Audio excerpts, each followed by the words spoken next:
Inaasahang magpapakawala ng tubig bukas ang Magat Dam kasunod ng ulang ibinuhos ng bagyong Enteng. Patuloy naman ang paghahanap sa isang mangingisda sa Aurora na pumalaot nitong Biyernes bago manalasa ang bagyo. Saksi si Ian Cruz. Dahan-dahang iniahon ng mga residente ang mga naanon na baka sa ilog sa Angadanan, Isabela. Nakatihaya at wala ng buhay ang mga inanod na baka. Ayon sa Barangay Kagawad, biglaan ang pagtaas ng tubig sa ilog kaya hindi nila nasagip ang mga baka. Hindi naman halos matanaw ang Bacolod Bridge sa Ilagan City dahil sa tindi ng baha. Ganyan din sa bayan ng San Agustin, di na madaanan ng overflow bridge sa Sinawangan Norte. Sa Dinalungan Aurora, hindi mapakalikay-isip at kahahanap si Jessica matapos hindi umuwi ang kanyang pumalaot na asawang si Egay itong Biyernes. Mahirap po. Hindi ko po alam kung buhay pa siya. Patayin na.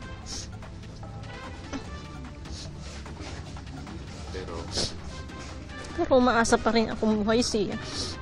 Kahapon, umuwi si Roger at isa pang bangkang may 3 iba pang mangingisda pero di kasama si Egay. Liwalag na lang po ng ilaw nakikita namin, mga alas 8 po. Po na lang ng ilaw, yung liwalag niya. Pero palayo na po siya. Tapos palit na po ng palit ng ilaw niya. Nung kinamagdamagan na din na po namin nakita. Wala na pating ilaw. Pinaplano na ng lokal na pamahalaan ng Dinalungan na magsagawa ng search and rescue.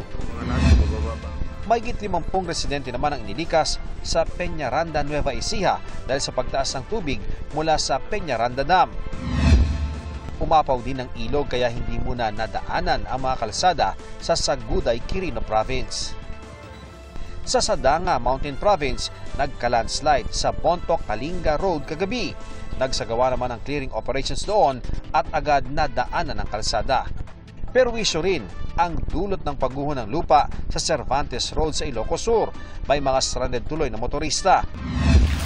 Sa Bangged Abra, malakas sa ulan at hangin ang naranasan dahil sa bagyong Enteng. Ilang bahagi ng Kalasyaw, Pangasinan ang binaharin na pilitang lumusong sa baha ang ilang residente matapos pasukin ng tubig ang ilang bahay.